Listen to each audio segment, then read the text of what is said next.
Hey neighbor, welcome back to Beyond ARTV. My name is John, and I guess this is the start, possibly, of something that I'll call phases, because I want to talk about a very specific phase that I went through with music. We all have those times where we really get stuck on a certain artist or genre, or maybe a little umbrella that encompasses a lot of different bands or a certain artist type that we really cannot get enough of. And today, the one that's been on my mind for quite some time is me wanting to revisit what I'll call my Alt Nation phase. If you're not familiar with Alt Nation, they're a SiriusXM radio station, channel 36. You never forget some things. You turn on the radio if you've got satellite and you just want to hear something that's maybe in line with like indie, alternative, maybe what you would get at college radio. They've got you covered, playing hits of the 2000s and the 2010s from bigger artists, as well as some smaller bands, and something that I'll also never forget, the Alt 18 Countdown. I'm gonna call it the Alt Nation phase. You could probably find a different term for it, but for me, this is what always stuck in my mind, because while it wasn't just that station that I was listening to, I didn't even have satellite radio a lot of the time, I valued what they would program and play and some of the smaller bands that they would push. Just to give you a little idea before we jump any deeper into the waters here, I want to list off some of the bigger and smaller bands that I was primarily connecting with and what I associate with that era. On the big side, you've got everything from Foster the People, Walk the Moon, to Young the Giant, Neon Trees, Royal Blood, The Killers, Phoenix, The Neighborhood, Portugal the Man, Churches, The Wombats, Bleachers, Lorde, Cage the Elephant, and of course AWOLNATION. It wasn't just about breaking out the big guns. I had a lot of small bands that I found through them and through following their socials, including Sir Sly, Junior Prom, Gemini Club, London Grammar, Miike Snow, Wet, Phantogram, Saint Motel, Dreamers, Atlas Genius, Magic Man, Skaters, Chain Gang of 1974, St. Lucia, Ex-Cops, The Naked and Famous, Sleeper Agent, the list goes on, but I think you get the general style that I'm trying to convey. I went through my emo phase, I went through a dubstep phase, I went through a trying to listen to everything because my tastes are just so eccentric and out there type of phase. So if you want to see me focus more on those in the future, let me know in the comments and by hitting the like and supporting this video.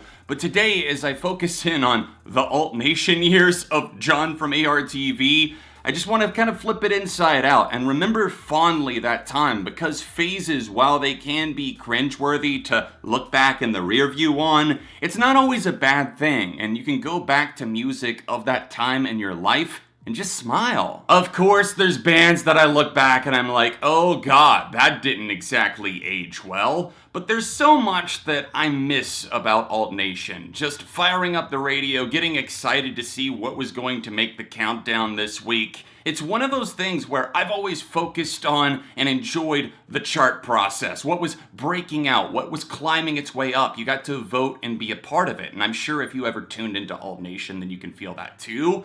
If I had to put a label on this, as in when did this take place, I would say fall of 2010 throughout the end of 2016. Those are just my guesstimates though. Those are like parameters. If I've got to put up a fence here, where did it end, where did it start, that's what I'm gonna go with. I still listen to a lot of the bands that I mentioned, and again, I can go back to an old playlist that I have and just jam the hell out. They're bands that I come back to, have a good time with, and say, wow, I still remember every single word. But a lot of them I just don't listen to that much outside of that. It's completely normal to get caught up inside a bubble where it feels like maybe we're not necessarily discovering as much new stuff as we would like to, but we do find something that's really getting the job done. It's just giving us a kick. It's putting pep in our step, or maybe we're really relating to or connecting to what we're hearing. And that was me during this time. I was going through some transitions in life. I moved a few times. I started a new relationship.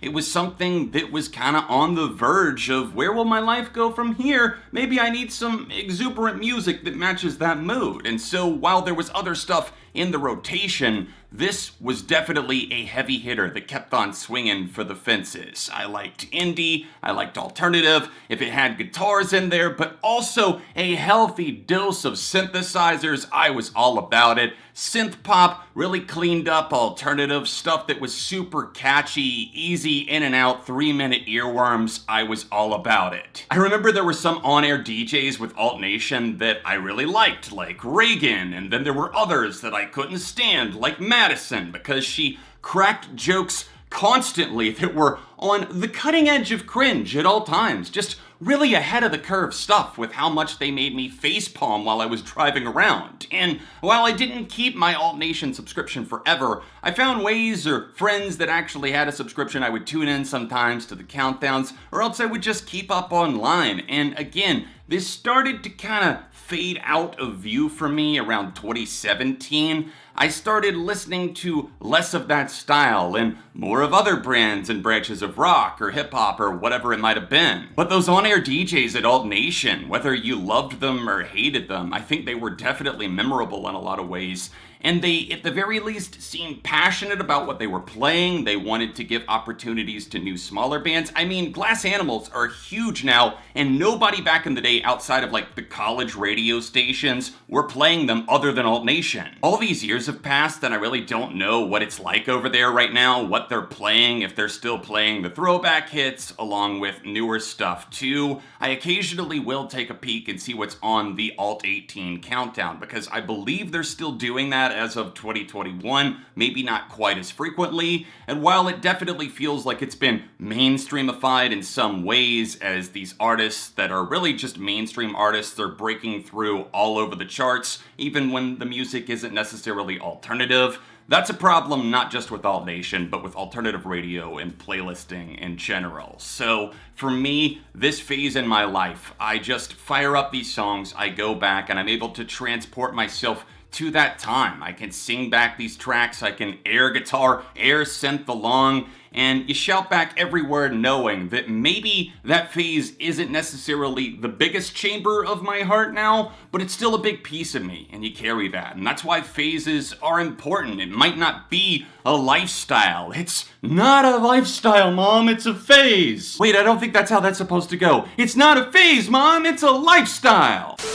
What do you guys think about the early 2010s experience in alternative music? Were you a big fan of a lot of the bands that came out of that era? You still keep up with them? I don't know if it's Churches, the 1975, or smaller stuff, at least in the US, like the Wombats, or even Sir Sly. Let me know in the comments section down below, and let me know, what was your favorite phase that you went through with music that you don't necessarily feel as connected to now? I've been wanting to make this video for a while, so I hope you guys enjoyed it. Let me know in the comment section down below if you want to see more of me talking about different phases that I went through with music, and please hit that like button, subscribe, and turn on notifications. You can check out some recent videos on screen now. My Patreon is linked in the description down below, and I'll be back soon with more on Beyond ARTV.